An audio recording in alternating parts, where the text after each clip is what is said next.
let's get into it. Keep it coming. Keep telling us who you are and why you're here and what you most hope to get today. I'm going to share my screen and welcome you to Stronger Than Ever. If you're new to my world, welcome. I'm so happy you're here. There's some things you might need to know about me. I'm a master certified coach. I'm an author. I'm the creator of Finish Strong, which is an event you're going to hear more about later in today's webinar. I'm also a business coach, and I have a few masterminds. One is called On the Sixth. The other is called The Mastermind. I've actually been married 27 years to the Silver Fox, and my kids are 22 and 20. I'm obsessed with a lot. What do y'all know me? Those of you who do know me, what do you know me to be obsessed with? I'm for sure obsessed with Beyonce, running, my Peloton, but mostly helping you create more of what you crave. This is some pictures of my family. This gray puppy down here is new to our world. This is my grand puppy. My son Ryan here, who's 22, took on a puppy. It was a big responsibility. His name is Caesar. He's a Cane Corso, which for those of you who don't know is an Italian Mastiff. So he's going to be like 130 pounds. And the sole surviving pet in the Hyatt Riot household is this gray kitty in the middle, Moses. But that's my daughter, Cora. She's in Portland right now. Any of you West Coasters, my heart really goes out to you right now with the fires. But that's my fam bam. It's a little bit about me. I once upon a time was in the Oprah magazine. There's a little plug for Go Time TV. I'm a TEDx speaker and have written a book called Bear that got a lot of press last year. If you haven't read it, it's a good one. I want to encourage you to close your tabs, mute your phone, shut down social media, and just really give yourself the time and space to learn here because there's a lot happening. And for those of you who stay all the way to the end, you have to stay live. We're going to give away a ticket, a free spot to Finish Strong, which again is a big event I'm having virtually. You can tune in from anywhere in the world. It's October 1st and 2nd. So we're really excited to take my biggest event of the year, which is normally in person, and make it an amazing virtual experience. So who wants to win? And the other thing that I will say is if you've already purchased a ticket to Finish Strong and you just so happen to be the one who wins, we'll give you a refund. All right.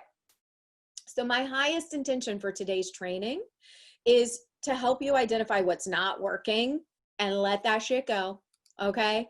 We're done wallowing in what's not working, but I do want to know what's not working.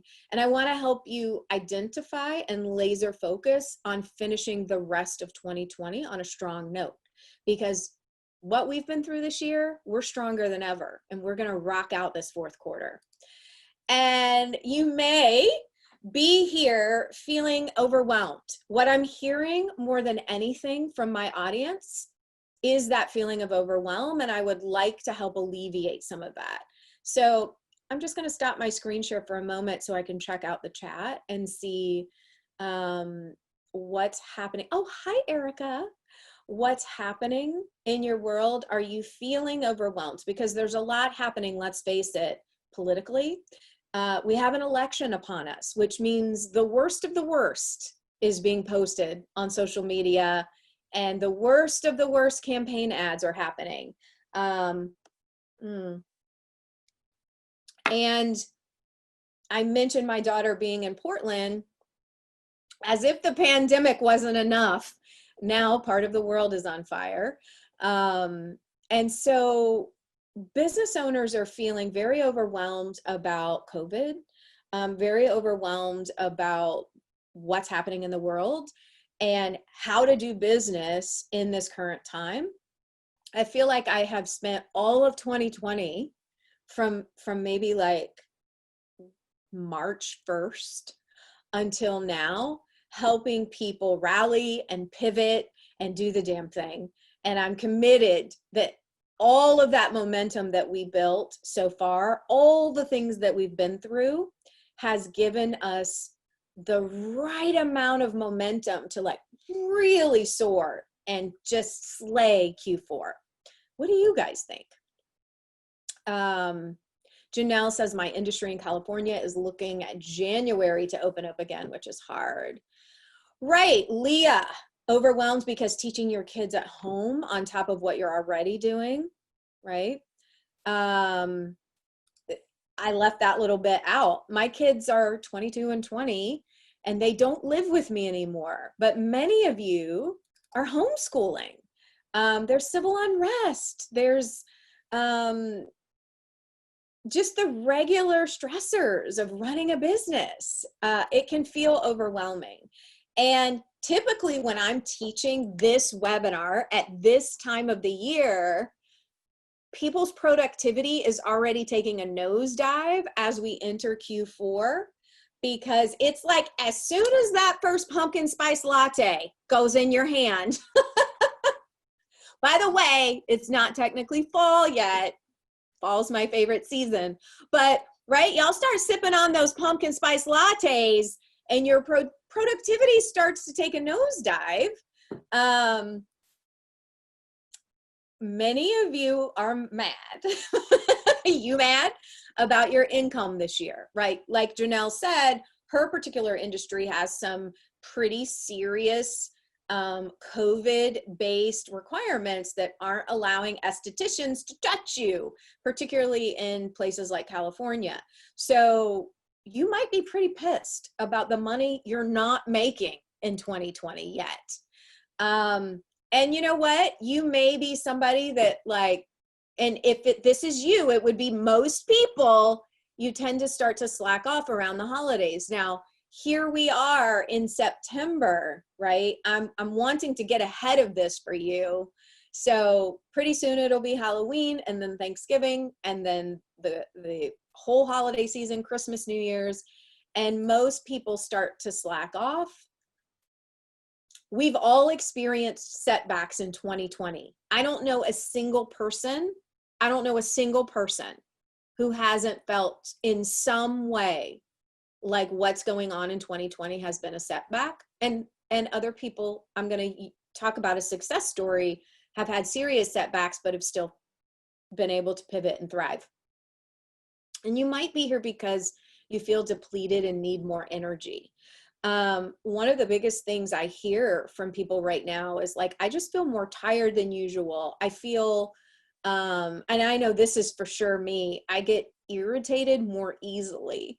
And my husband would probably laugh at that because he was like, you get irritated easy anyway. No, I mean, there is a marked difference in my fuse. It's shorter than it was. I'm more tired than I was. And you may be somebody like, you know, I'm mostly great. I'm mostly handling everything that's happening, but I want to amp it up. And if that's you, that's amazing. I'm super happy for you and I'm here for it. Let me see what's happening in the chat and then I'll tell you about why I'm so committed to Q4. Martha says, I want to reconnect with my creative spark. I love that you're a writer and a strategist. Nadia says, I'm feeling overwhelmed financially. Hubby's historic inn is in the red. Not a good time to be in hospitality, right, Nadia? Your husband, your family is in one of those industries that's been hit particularly hard. Grace says, mad is a good thing, better than panicky. Right, some of you may be panicking. Yeah, done with hiding, grieving the loss of a loved one due to COVID. I have a friend named Robert who has lost 3 people due to COVID, 2 family members and a friend.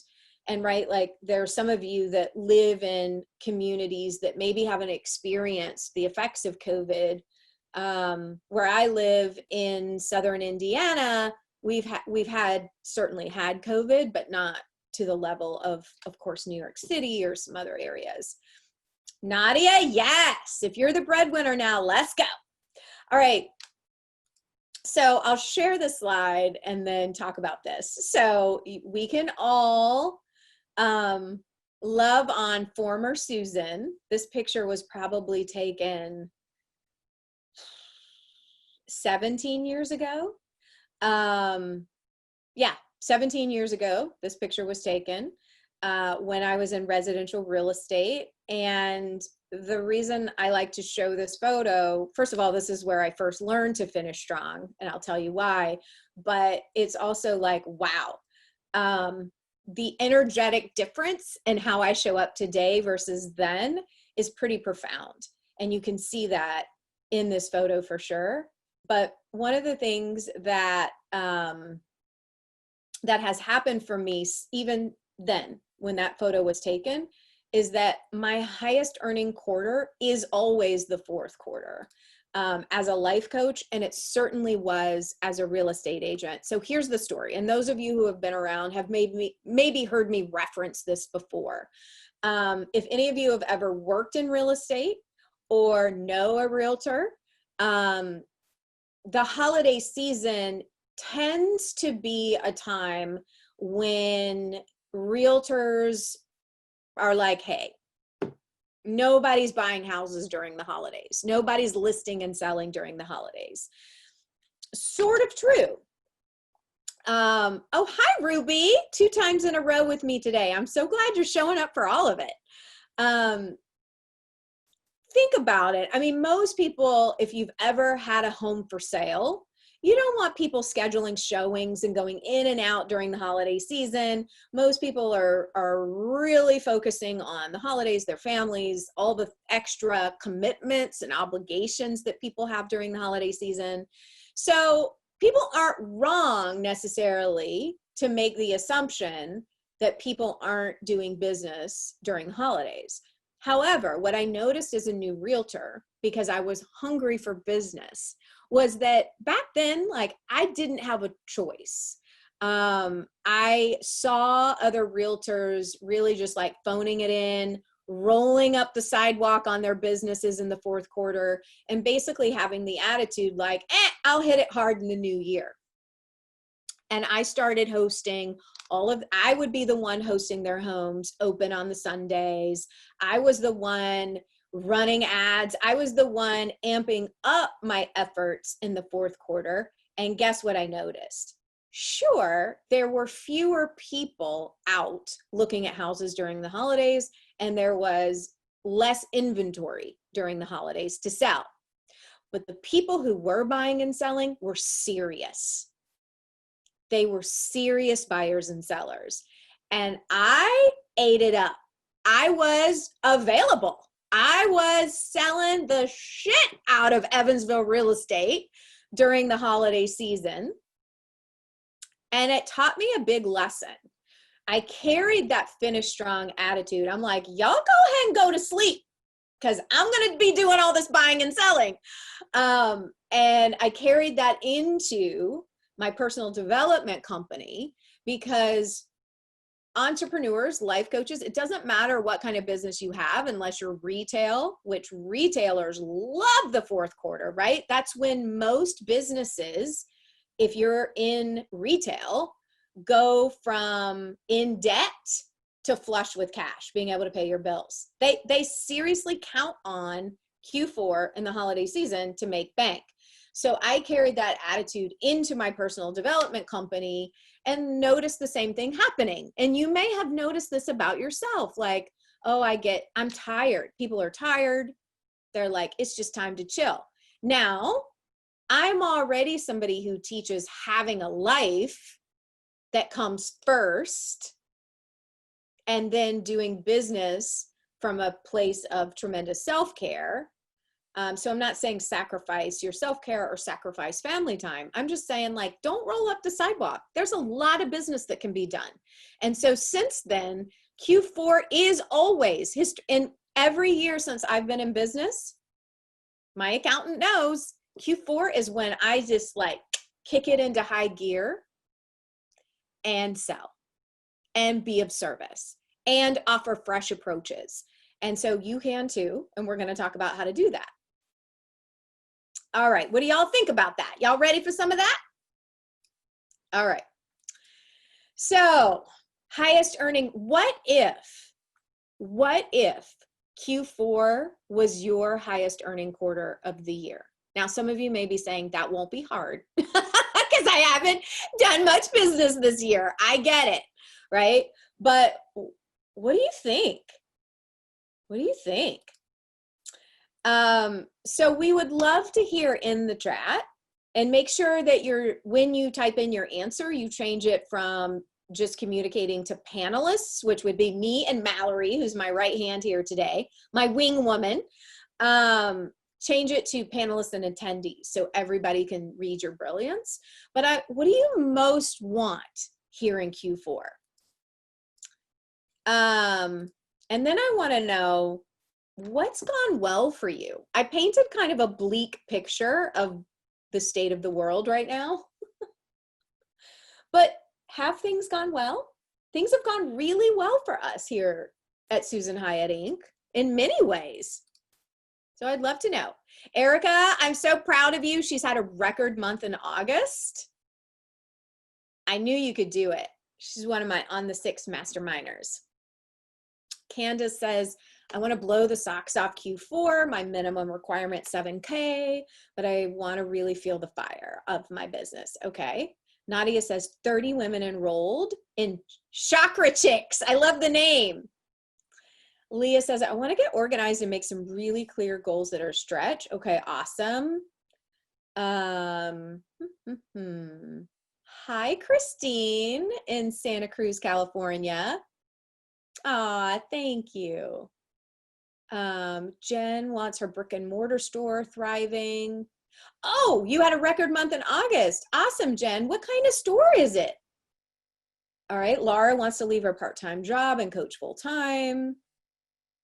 Awesome. Kimmy took a fundraising gig for her company. Oh, awesome. All right. Valerie has been more creative. All right. Amy wants to rock the 4th quarter. Okay. Some of you has had, Jen says houseplants and zero waste.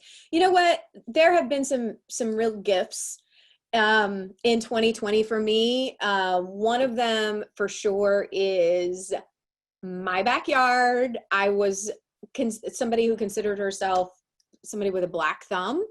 Well, the pandemic showed me differently. Like I started to, because I've been home and not traveling all the time, really caring about my space in a different way. I always cared, but my yard is blooming and beautiful. My business is blooming and beautiful. We're growing. We keep hiring people. I think we still have two jobs to fill in our company, a marketing assistant and a strategist. So we're growing. Things are going really, there are some things that have gone really well. Some things that we really had to pivot was finish strong. Like that was always my biggest in-person event, and now it's virtual, and we're devoted to making it the best that it can be. Jen says the pandemic fueled her business. Awesome. Amy was able to focus on her bear coach training. I appreciate that. All right. All right. So there are some things, right? We always want to be turning towards what's been going well so that we can then admit, okay, what was my biggest obstacle this year so far? And I would say, and I would love to hear in the chat what your biggest obstacles have been. My biggest obstacle has been just rethinking my whole strategy for the year. Because when we as a team met, a huge part of our strategy was live in-person events. So in addition to Finish Strong, we had rooftop events planned for the whole year leading up to Finish Strong. And so maybe in 2021, it would delight me to be able to have a green smoothie or a cup of tea or some champagne with you on a rooftop. But our biggest obstacle was COVID and having to rethink everything and postpone an Italy retreat to 2021, you know, just really change everything about how I was being with clients. And Valerie says, letting go of what was not working. Okay. Visibility for your business. Ruby says up leveling. Okay. combining forces with your bestie. All right. Figure out the right people to connect with and then write emails in a way they actually respond to. All right. Okay. So if those were your biggest obstacles this year, these are all things that I have absolutely heard from others. So I want you to stay tuned. Again, stay all the way to the end because you might win a seat at Finish Strong, but we're going to talk about Finish Strong, the actual 2-day event. So what we want to talk about here is how to pick one goal for the fourth quarter and focus on that one goal. I want to help you create a list of things you're going to stop doing that's messing with your energy levels and motivation. And I have some examples of my own, and how to let go of any discouragement or disappointment that you feel about 2020 and move on with a clear mind and heart so you can finish strong. Does that sound good? All right. So I had an aha moment about all of this when I was filming Go Time TV a couple weeks ago. And I was interviewing, it's actually the episode that came out just today. So the episode that came out just today is about reinvention. And when I was thinking about reinvention, the person that came to mind was a friend of mine who is a very successful local entrepreneur. Her name is Amy Word. And I knew her from my real estate days. She was a school teacher. She taught school for like a decade. Then she sold real estate for a little bit and then reinvented herself, cashed in her 401k from her teaching career, and bought Lamasco's, which was owned by her aunt. And it was kind of a local neighborhood bar. And she cashed everything in and bought Lamasco's and didn't know anything about running restaurants or bar, and bet on herself. And at one point she owned 3 restaurants locally. Now she owns 2, Lamasco's and Amy's on Franklin, one of our favorites, and is now running for political office.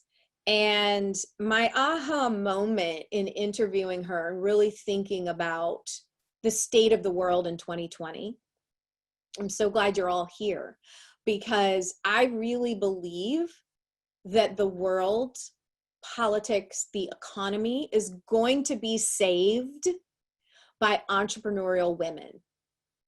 It's not going to be saved by people who aren't willing to go all in on their goals and dreams. The 2020 turnaround, at the pandemic turnaround, the economy's turnaround is going to happen because we as women stand together arm in arm and decide that we're rising, that we're going to do the damn thing. And when I interviewed Amy, I was so struck by, because women get shit done. We get it done no matter what. And we're usually doing a million things while we're getting it done. And Amy, the interview with Amy was so powerful for me because I've seen and witnessed this woman reinvent herself multiple times.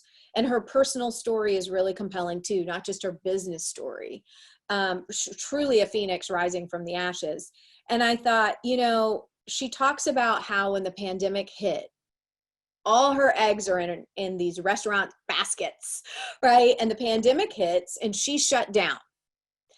And watching her during the pandemic decide that she would do delivery, curbside pickup. She got into feeding hospitals and first responders and healthcare workers as a way to make ends meet. And she talks very vulnerably and candidly about some of the very difficult, painful thoughts that she had about maybe I'm just done. Maybe my children are better off without me here. And how she was able to look in her rearview mirror of her car when she was having thoughts like that and say like, no, this story is not over. This year is not over. right? And so for all of us, right, the obstacles that we've experienced this year, this is not what defines us. What defines us is how we respond. And so I don't know about y'all, but I want to, on New Year's Eve, whether I'm allowed to clink glasses with a group of people or if I'm wearing a mask, toasting y'all on Zoom, I don't know. But I want to be able to say and feel proud that I did not roll up the sidewalk on my business because things got hard in 2020, that I decided to do things to tap into the deep reservoir of energy and intellect and power that I have and that each of you have, so that we can rock out this fourth quarter and just prove to ourselves and our clients and everyone around us that we as women are going to be the ones to shift this. So, oh, thank you, Althea. Thank you for watching. Yes, Divine Women Lead. So I'm asking, are you going to be one of those women on New Year's Eve, whether you're in your jammies, you know, having some cookies by the fire, or, you know, you're in the club if we're allowed to do that, having a party? Are you going to be one of the women who say, I went for it. I went for it. I did it. I'm proud. I was all in. I want to know. Tell me. We will clink glasses. Yes. New Year's Eve is always Betsy Pruitt's. It's her birthday. And so we're always together. We will have so much to celebrate. All right. So let's get back to that. That was my aha moment, you know, like, okay, it's important. This work is important. I want you to think seriously about, like, take some stock and think about what, other than like some of the obvious ones, right? The pandemic, the election coming up, maybe homeschooling if you're experiencing that. But what's kinking up? What do you think are your biggest energy leaks right now? What's currently affecting your energy, your vibe, and your motivation? I would love to know. Like, what do you think is the biggest offender to draining you? I would say, and we're also going to assess Q1 through 3, but I would say the thing that has been sort of kinking up my vibe is actually a positive thing, which is because I have been home, not just my yard transformed, I've been transforming my home. And there were plenty of things that I put off doing in the house because we were always going to move. And we decided to stay here, at least for one of our homes. And I was like, okay, well, if I'm staying, we're doing all this stuff. So having lots of extra noise and people in the house, that has really kinked up my vibe a little bit, but I've grown my capacity to do that. I would also say doom scrolling. Who knows what doom scrolling is? Doom scrolling's been kinking up my vibe. That means like scrolling on social media and going down all these rabbit holes of conspiracy theories and arguing with people on the internet. Like, y'all got to cut that shit out, okay? Because that's taking money out your pocket. But what do you think is kinking up your vibe? What is not serving you? What sucked the life out of you? And what was just so far this year? So what's currently not serving you? What, if anything, is sucking the life out of you? And what's been just so? So it could be projects that didn't go as planned.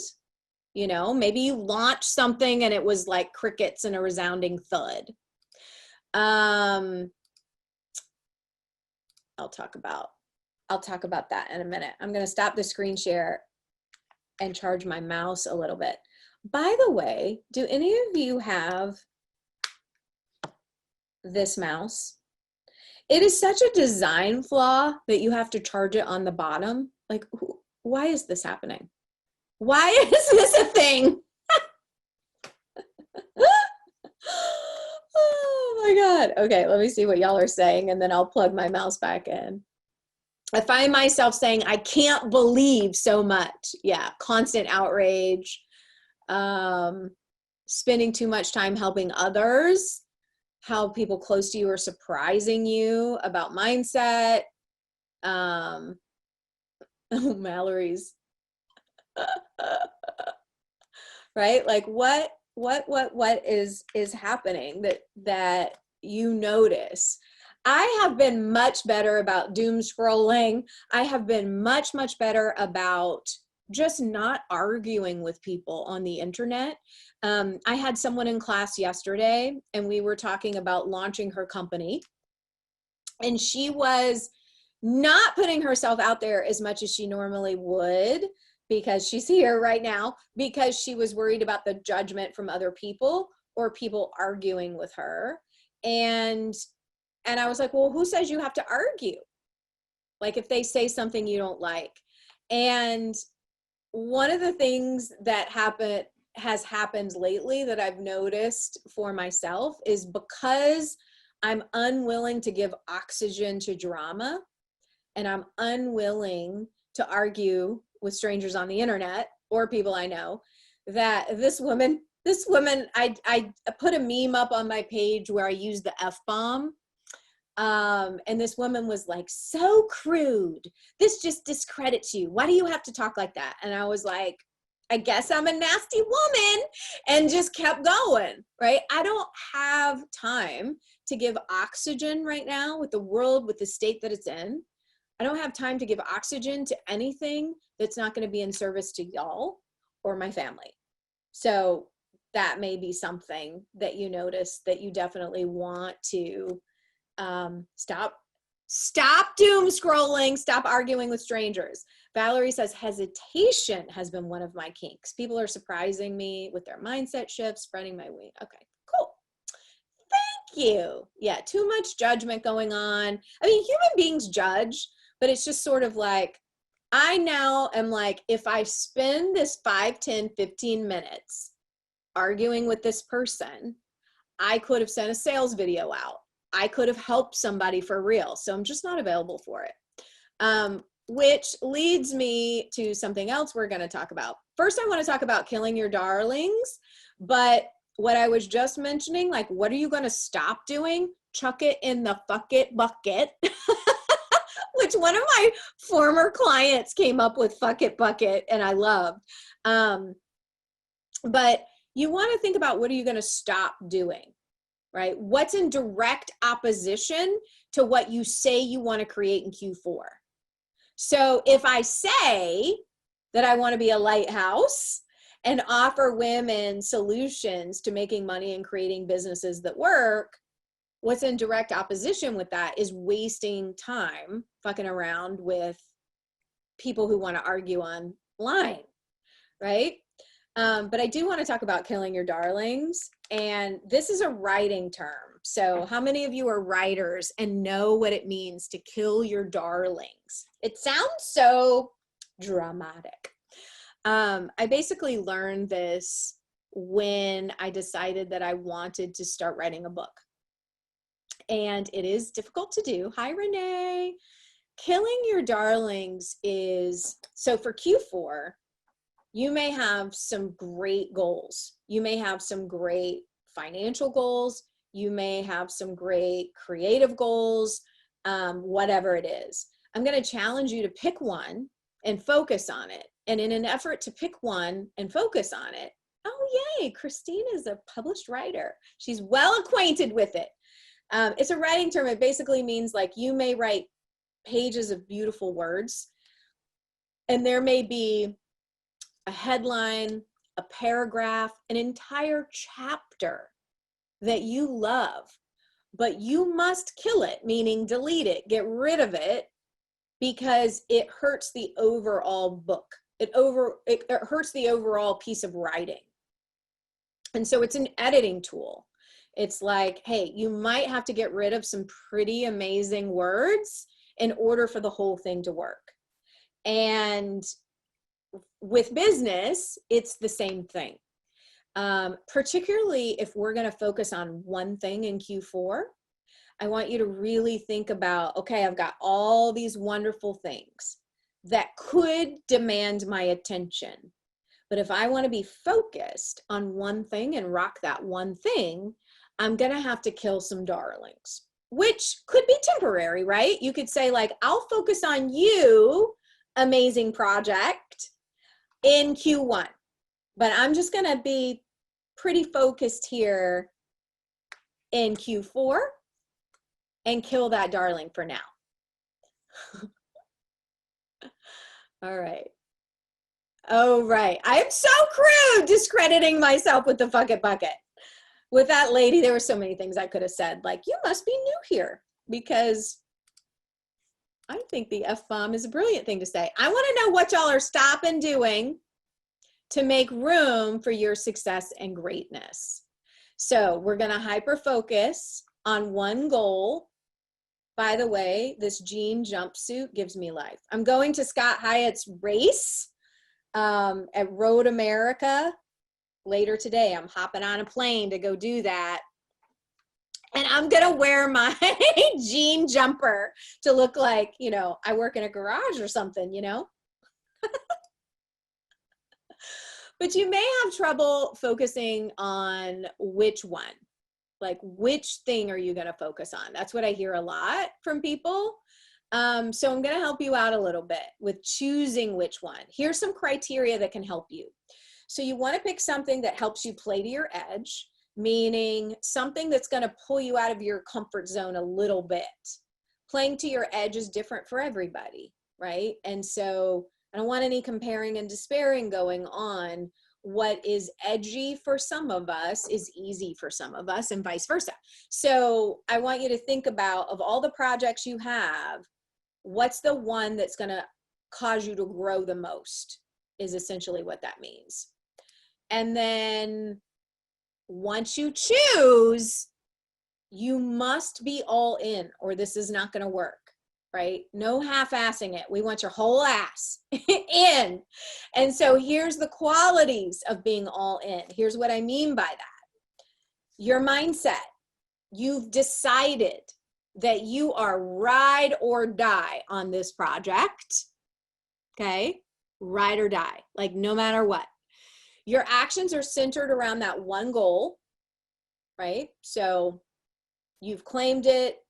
Your mindset's on right, or you're getting help with your mindset, and then you're creating behaviors that match it. Your actions center around that goal.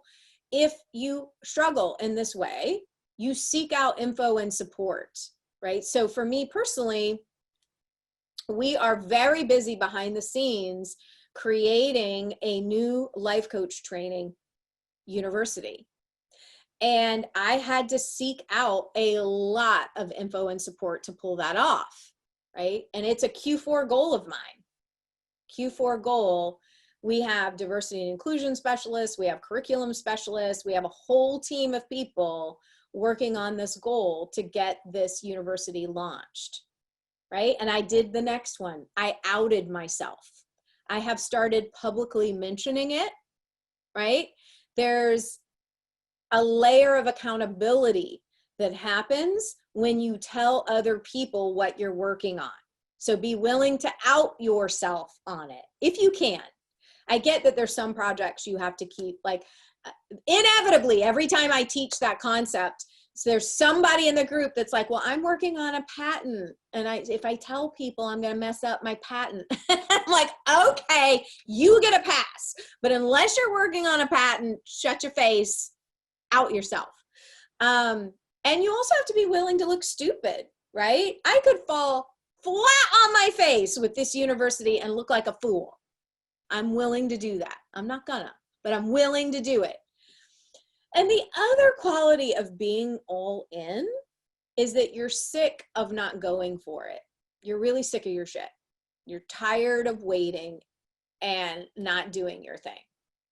I'm going to talk about the make a scene method here in a second, but I just want to see what's happening in the chat about this. Betsy had to kill some amazing potential lovers recently to focus on the real deal. Awesome. Amy's all in. You never know unless you try. Thank you, Beryl. All right. Tasha is tired of her own shit and excuses. All right. All right. So here's what I want to know is based on those qualities of being all in, you're ride or die, you're going to pick a goal, you're going to play to your edge, you're going to out yourself, all those things. Are you all in? You're sick of your shit. Who's all in?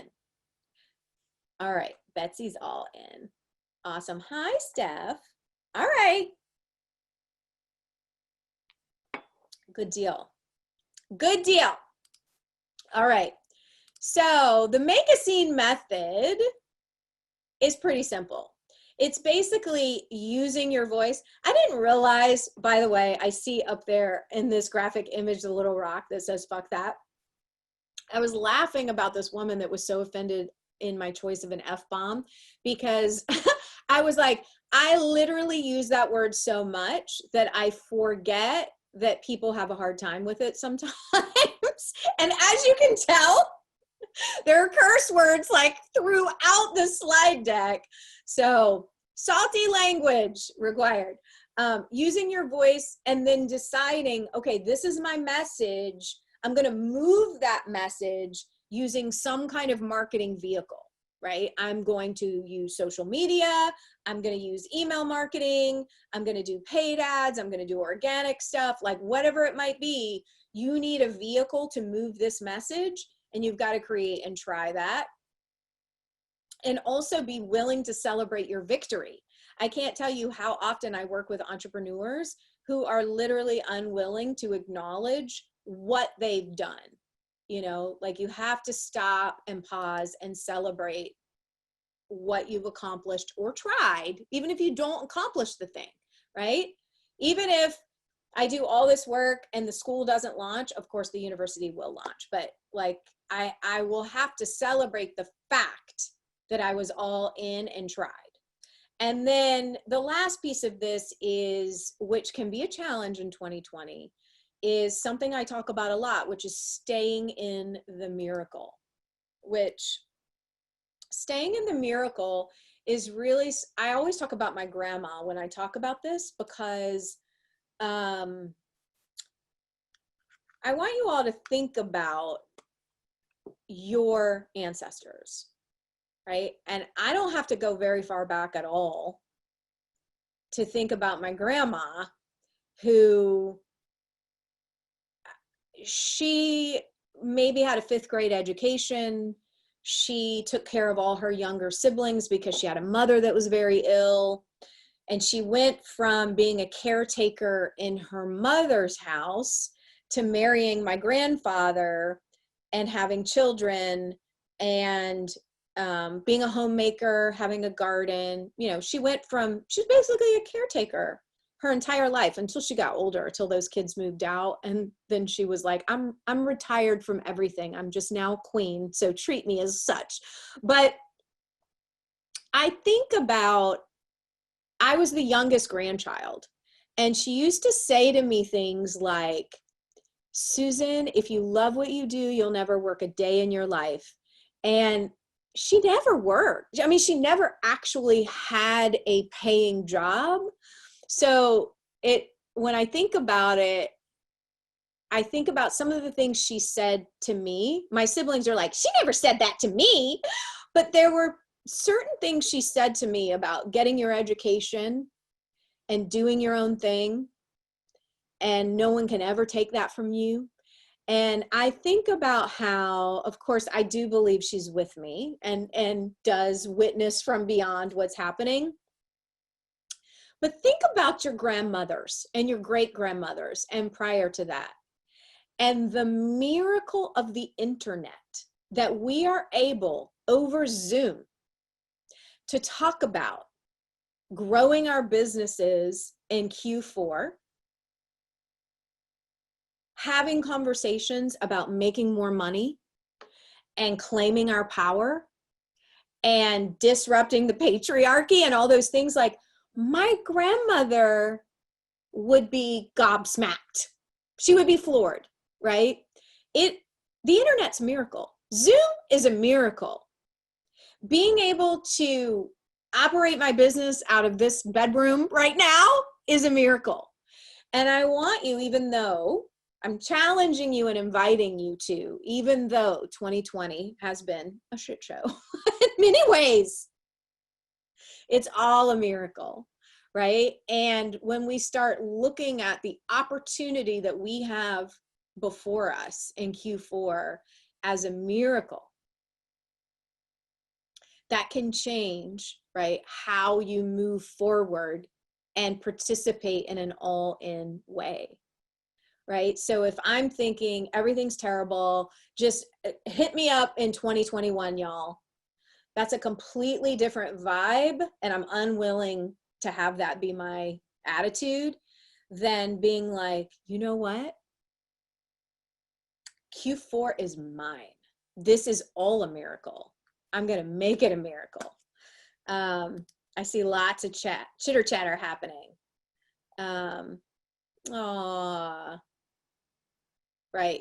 So many people talking about their grandparents. My bad grandma would be totally judging you for saying fuck so much. My grandmother actually would as well. I can hear her now. She would be like, Susan. She used to always say it like that too. She would like move her little body and she'd be like, Susan, because I was always, as you can imagine, making a scene and saying ridiculous things with the family, but she was highly amused by it as well. All right, stay in the miracle. I want to invite you all to stay in the miracle.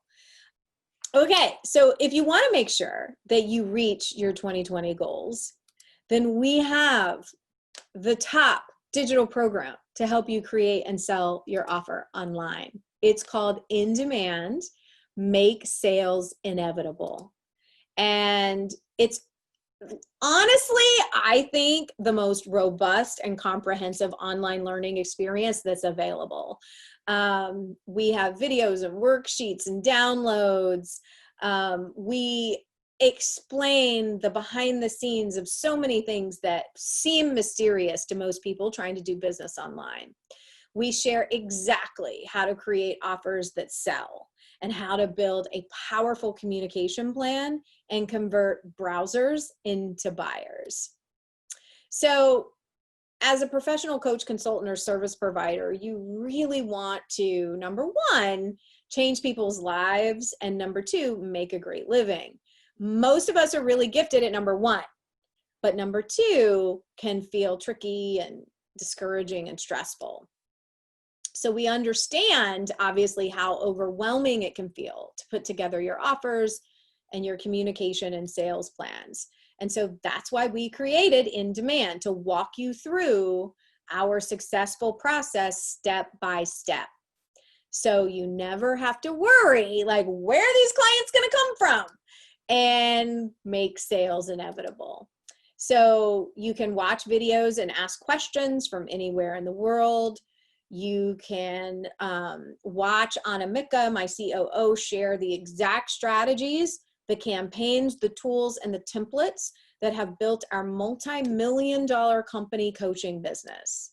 You get behind the scenes access to our campaign launch calendars, checklists and timelines, sales emails, landing pages, and sales pages, and more from our successful multiple six-figure campaigns, right? We have campaigns that have grossed, $500,000 with a launch.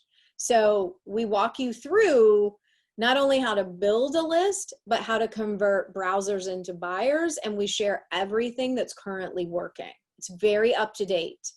So what you want to do is consider that we have, this is basically when you log into In Demand, there are different modules. There's a module called Groundwork.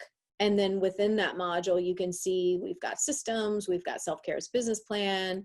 This is what it looks like when you start to click through The lessons are all categorized with videos.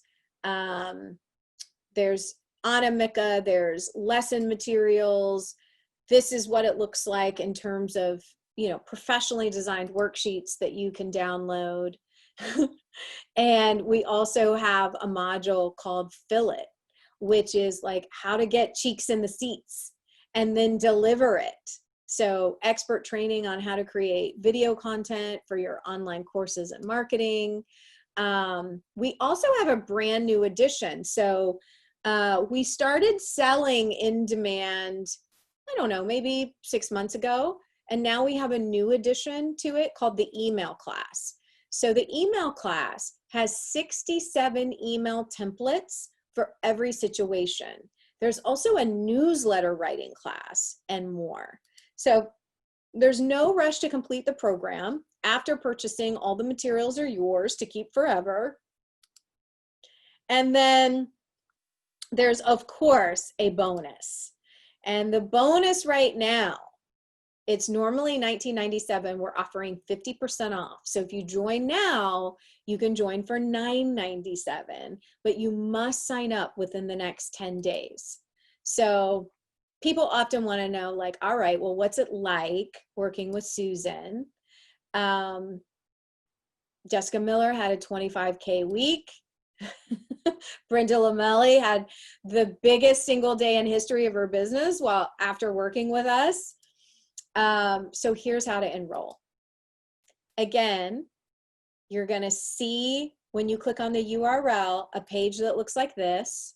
You want to click the Enroll Now button in the top right, and then fill out your information. So this is the payment form. You can pick your payment plan, and then click Register. So then you're in. Get ready to be in demand. And then we email you your access link so that you can log in and start learning the goods. So thanks for joining. Here again is the URL to click on to get registered. From the bottom of my heart, thank you for spending your time with me here today.